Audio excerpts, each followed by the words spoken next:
And any tree that don't bear fruit is going to be cut down. And hold on. He's talking about the Jews. No. Why did Jesus go to the tree? No. I'm going to come back to that. He's talking about that's different. Our lives is that a different account. 1 second. Our lives is a different account we're speaking about. 1 second. Spiritual Are we speaking about a different account? No. Are we speaking about different accounts? God used natural things. Why did Jesus go to the tree? Why did he go to the tree? To show the disciples, actually, you know what I mean, that if you don't bear fruit, it was wait. No. I don't think. Wait. No. Hold on. I want to say something. 1 second. Hold on. I'm gonna show you something. No. I want to. Wait a second. John the Baptist said that the axe is already at the tree. He said any tree that don't bear fruit is going to be cut off and thrown into the lake of fire. So he's talking spiritually. Because God had to use spiritual things, natural things, to describe spiritual things. And that is the answer. If I don't bear spiritual fruit in my life, I'm going to be cut down and be thrown into the lake of fire. Why did Jesus go to the tree? Relax a second. But I told you already. Why? Because he was hungry. It says it on the verse. He was hungry and he wanted to eat. And he wanted to eat. No, that's what your Bible says. Show her, please. One second, he's gonna show her, no problem. That's what your Bible says. He's gonna show her. But what's the Bible? Jesus said in his word that anyone that hungers and thirsts, come after me then. Young lady. Can we eat Jesus? Young lady. Anyone that hungers and Young thirsts, lady. come after me. Every Sunday in the church. You eat its flesh and drink its blood. No. She's talking about different things. You're trying to link them in one. You're talking about a different account. With John the Baptist, it's not talking about that tree. It's the same thing. No, it's not the same thing. Jesus said anyone that hungers listen, don't deceive yourself and deceive people. to come after it's me. a different account. He said, I am the bread that came down from heaven, and I am the living waters. So it's God is using natural things to describe spiritual things. Right. Let's get it then. Let's get it. John is an English name. John the Baptist. They don't know even the John the Baptist. Hunger and thirst. John is an English. He's gonna show you something. All right. Now, you tell us again why Jesus went to the fig tree. Why Jesus went to the fig tree? Yeah. He thought it was a season to get the fruits from it, but he saw no fruit on it. Let's first thing. Let's be honest with each other. All right. Let's not try and win an argument here. No, I'm not winning. No. Oh, I know you're not. Anyway, let's establish truth here. Yeah. Okay. Why did Jesus go to the fig tree in the first place? Why did he? What was his reason for it? What was the purpose of going to that fig tree? Now, you said a statement earlier that I'll allow you to retake back if you don't mind. That Jesus wanted to go to this tree to show the people this, that, the other, whatever. Do you want to take that back, or do you want to maintain that? Mothers want sisters. No, I want to maintain it. All right. So if I show you the Bible, it says, and on the morrow, when they would come from Bethany, he was hungry. And seeing a fig tree afar, of having leaves, he came, if haply he might find anything thereupon. So, why did he go to the fig tree? He was what?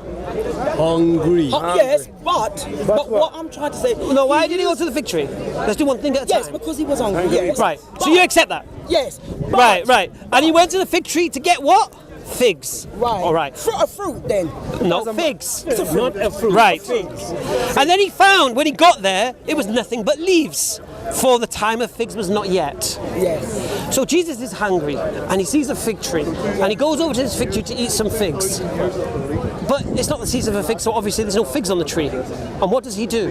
He curses that perfectly healthy tree. Can you read on from that passage? And seeing a fig tree of having leaves, he came happy, if happily he might find anything that thereon. And when he came to it, he found nothing but leaves, for the time of figs was not yet. And Jesus answered and said unto it, No man eat fruit of thee hereafter forever. And his disciples heard it. Okay. This is what I'm saying. So let's understand one thing. This is you now. Let's go back to your original claim. Jesus is God. And you said Jesus is the Father as well. Yes. So you've made a heresy there straight away. And now you're claiming that Jesus is a walking Father. Right. Now, I want to know how you can read something like that, seeing Jesus was hungry, what had once he needed to eat. As man. And then he comes to a tree that had no fruit. Yeah. And he cursed that tree, and for no fault of its own, that tree had no figs. And then he denied anybody thereafter to eat figs from this perfectly healthy tree. Yeah? Now you tell me how a knowing God does that. If Jesus is indeed God. But he is God. He demonstrates. No, he is God. What did the tree do wrong? Ask yourself, what did the tree do wrong to deserve being cursed? Ask yourself that question. I told you already. John the Baptist said. It's a different account. No, it's not. Otherwise, we'll be cursing every tree here. Otherwise, we'll be cursing all the trees here. No. Well, no, I'm telling you, based on your common sense, we'll be cursing every tree. Well, excuse me. If I go to that tree and I don't see no fruits, I'll curse it. Can I speak? Can I speak? You're talking about a different account here, you know that.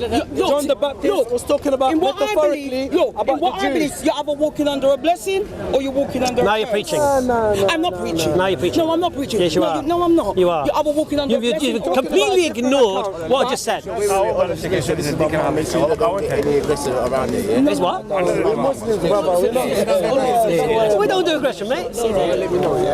Yeah. So you made an initial point. I made the point about the fig tree, and now you're not talking about fig trees anymore for some reason. You've completely left this episode. Yeah. So I'll ask you again. Why did Jesus curse a perfectly healthy tree for not having figs when it wasn't the season for figs? Why did he do that? No, but this is what I'm trying to get to. The Lord did to show the example of how we are as humans. But the fig tree was healthy. 1 second. You would say you're healthy, wouldn't you? No, the fig tree was healthy because it was in leaf. Hamza, 1 second. You know, 1 second. You know the tree doesn't have its own will, right? It's whatever God's, the nature that God's give it, it will go by it, right? One second. We are like trees. Please, give me 1 second. Give me 1 second. Okay, 1 second. He is the vine, we are the branches. Please, 1 second. You know that one? 1 second. What, the vine? You know, he's a vine. Hamza, 1 second, Baba, 1 second. We're like trees. John 15, 16 and 17. You know the tree. Do you know that's an interpolation? I'm talking about the fruit now. You know it's a fabrication though. 1 second, Muhammad. No, it's not. Hamza, 1 second. You're trying to give us the example of the tree for our, basically, it's an example for us, human beings, right? Yeah. Okay, no problem. So the tree did not do anything wrong or did not go against God's will or nature that God gave it to it, and then again it was cursed. So if we obey God, that's what he's saying based on the common sense. If we obey God and do God's will, we're still going to be cursed. Is that what you're telling me? No, you're not. Why did he give me that example then? No. Do you understand? Do you know where I'm coming from? No. Because, 1 second. Because the tree didn't do anything wrong, and it doesn't have its own will. 1 second. And it was just basically going back what God gives it. So, in other words, it's God that gave the power for the tree to give fruits when it's the season of giving fruits. So, it's the same for us. If God gives us power, and we obey God, you know, we give the fruit or whatever we need to have to do basically to obey God, and God is still gonna curse us. We're not going against God, because the tree wasn't going against God. Because Jesus, he's saying Jesus is Lord and he created the tree, but then again, No, she knows, I know. I told you to be honest. No, I'm trying. No, I said to be honest. you're trapped. If I'm talking spiritually, you're not going to understand, though, are you? Even spiritually, you're not gonna get it. even spiritually, You're not you're gonna wrong. get Even It's like me trying to spiritually, you're describe the wrong. wind, you're not gonna get it. 1 second. It doesn't matter. not gonna get it. Even we're talking spiritually here. I'm talking to you spiritually because you're trying to give the example of the tree for example of human beings. So You know your Bible, don't you? 1 second. He knows his Bible. Jesus said, I am the vine, we are the branches. She's preaching now. Right, no. No. 1 second. He is the branch, we are the vine. I told you, he used that to describe us. Can I say something about the verse? No, he used that to describe us. Can I say something about the John verse? the Baptist said any tree that don't bear fruit is going to be cut off. No. It's going to be. And who was John the Baptist talking to? He was talking to the Pharisees and the people of the day. And the people there. If you don't repent and give your life to Christ, you're going to be cut off in your sin. No. A couple of things here. Let me say something. A couple of things here.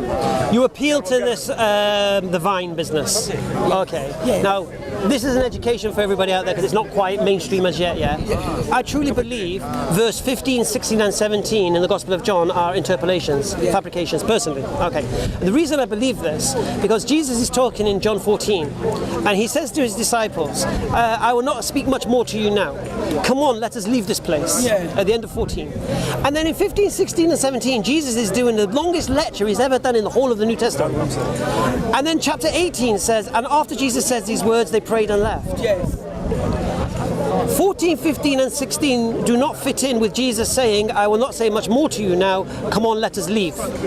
So those 3 verses that have been interpolated in between verse 14 and 18 have no place there. Basically, this is how it should read, for me, from what I'm logically reading.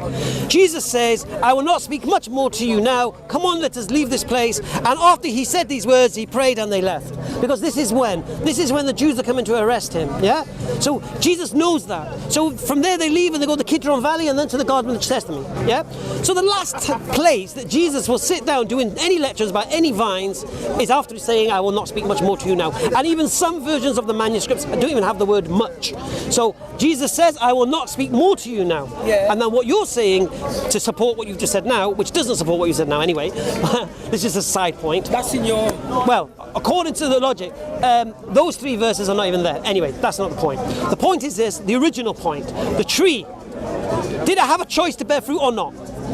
Did it have a choice? Yeah. It had a choice. We've got choice to bear fruit. A tree. We have got a choice. Did the fig tree have choice to have figs on it? No, we have a choice. No. We are the tree. Right, no. We are the tree. Did a fig tree have the choice to bear fruit or not? I'm not talking about the tree. No, I am. No, I'm talking about the fig tree first. No, but I'm talking Well, about let's talk about the fig tree because you're equating the fig tree to us, Yes, and I'm it showing is. you the difference between us. But you've got a choice whether you can. But I'm showing you the life or not. Agreed. You've got a choice whether you can accept Jesus or not. Agreed.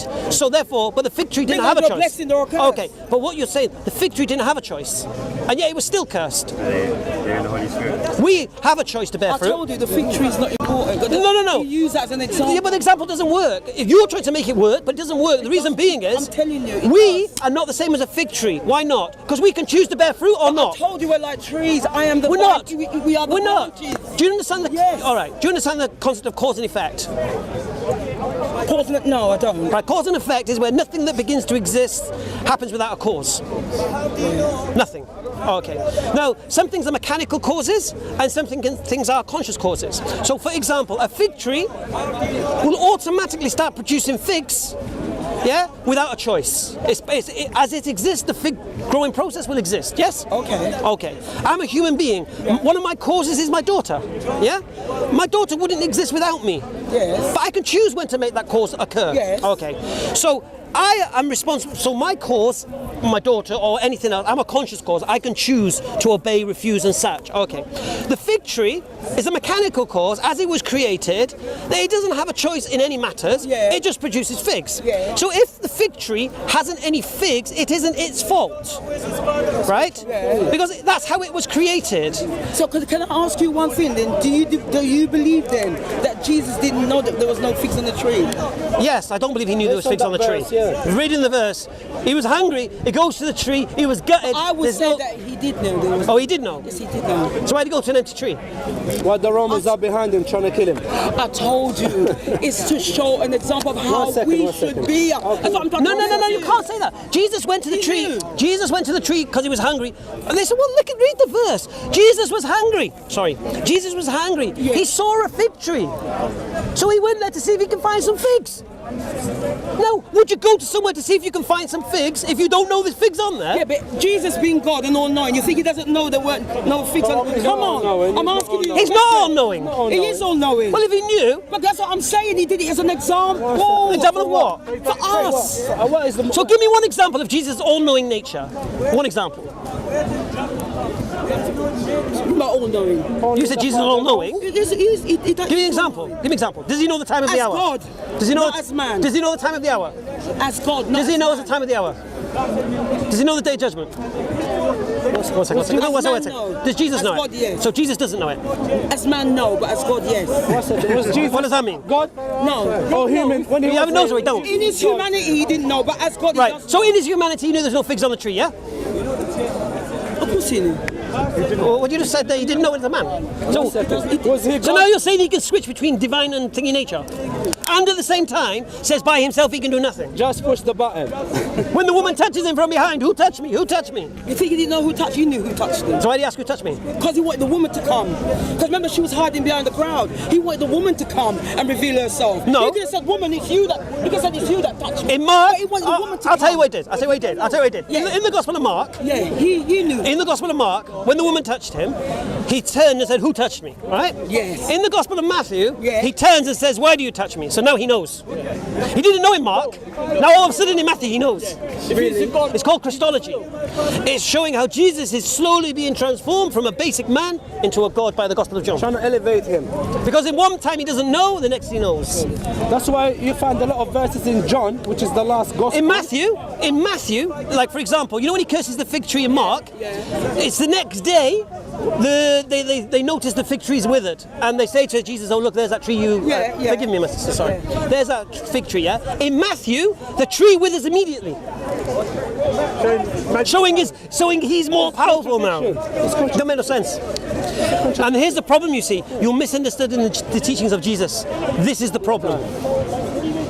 But I don't want to bully you too much. I just want you to reflect on that. Is that enough to reflect upon, please? And be honest with it. No. I want you to go to your pastor and ask him. Was Jesus I don't want to blag you with this John the Baptist, we're all tree spirited business, yeah? No, that's not what the word of God says. I don't need to go. 1 second. Was Jesus fully God when he was here, or fully human? Both. Okay, so he was God then. Yeah, he was perfect. So why? Okay, if he was perfect, why did he know that there was no fruits in the tree, in the fig tree? No, she said he did know. No, but she's saying because he was human. But now she's telling me he was fully. No, God, but she's saying he did know. She's saying he did know. Why would you not know? Why would? Think about it. Why would he not know when he always Because I believe him when he says I don't know. Because I believe him. I don't call him a liar. No, you know what I'm going to say? Because he reads the Bible and he knows. A lot of the time, when the Pharisees came to ask Jesus a question, Jesus already perceived what they were going to say already in their heart. Trick question. As man. It's trick question. Would God not know that? What's in your heart? 1 second. No. It's not just that. No, what's that? Yes, he would. No. I don't know what's in your It's heart. called human Unless God intelligence. reveals it. 1 second. No, it's not. All revelation He knew from God. exactly There's no problem. That's why when he spoke to them in one word, they just went away. They just walked away. They're trying to trick him. 1 second. Yes. He knows they're trying to trick him. They're trying to put words into his mouth. Yeah, but so he they can perceived what was in prosecute him. their hearts. 1 second. What they were coming with. Listen, every prophet of God, he can get a revelation from God to tell him the motive of the person that, that's approaching him. Even Muhammad, when they tried to kill him, God gave him revelation. The Jews, God gave him revelation, and he just flee. His companions asked him, what's wrong? Where are you going? He said, just come. Because he knew that because he came by himself to Banu Qurayza, which is the Jewish tribe, and they tried to kill him, and God gave him the revelation, and he went straight away. So we believe prophets will get revelation. It's not a problem. You believe that prophets will get revelation? Of course, yeah. Okay. Common sense. Of course. 1,000,000%. We have this book of revelation called the Quran. Yeah. Just reflect on this fig tree story and ask yourself, reflect on it. Yeah. Ask, if Jesus is what I think he is, this all-knowing God-man, then seriously, why was he going to a tree to eat figs? And going to an empty tree and then cursing the tree? The cursing the tree is the key, you see. Even if he cursing that poor tree that had done nothing wrong, and this is a healthy tree that will feed people figs for the generations, and he destroyed it. And he cursed that tree for one reason, having no figs. There's no morality or just like I or said, good he's example for If us to you're trying to follow. say to me Jesus was perfect, Story, anyway. Yeah, that's not perfect. Yeah, but did you hear what I said though? Is that perfect? No, but what I was going to say to you, but did you hear what I said though? You hear what he said? Jesus cursed the tree for having figs. And was it his So fault? Jesus said anybody Was who it his doesn't fault? bear fruits in their life is giving. Was it its fault? But it wasn't its fault, was it? So Jesus isn't if Jesus can go and curse a perfectly healthy tree, that would feed people, that is not perfection. If he was God, 1 second, Hamza, if he was God, he would Simple. go to the tree and said bear fruits, and he would bear fruits. Because he's hungry. Keep that in mind. Yeah, if he wanted to. If he could. He was hungry, don't forget. He was hungry. So he could have satisfied his hungry, innit? For God was so loving, he sent his only son. Yeah? For He God was so really loving. hungry. Yes. He was really hungry. If you're hungry, you're gonna call take away, pay money, and wait to eat. Wasn't So it? if you're a God, Wasn't it? take Wasn't away. it? Me. Excuse me. Hold on. I'll make the Hold fig on. tree give Hold me on. banana Hold as on. well. Was it not the If I same? was God. No, but wasn't. Hold on. But was it not the same? Wasn't it not the same? Hold on. But was it not the same Jesus that sat down on the Sermon of Mount and feed over 5,000 people from 3 fishes and? You couldn't grow figs off a tree. Yeah, but did he not multiply? He just prayed over it. Well, and multiplied. okay, here's This is Jesus now. No, wait, here's the problem we have. You're now relying on your scripture to tell you the truth. That's the problem now. You think this happened.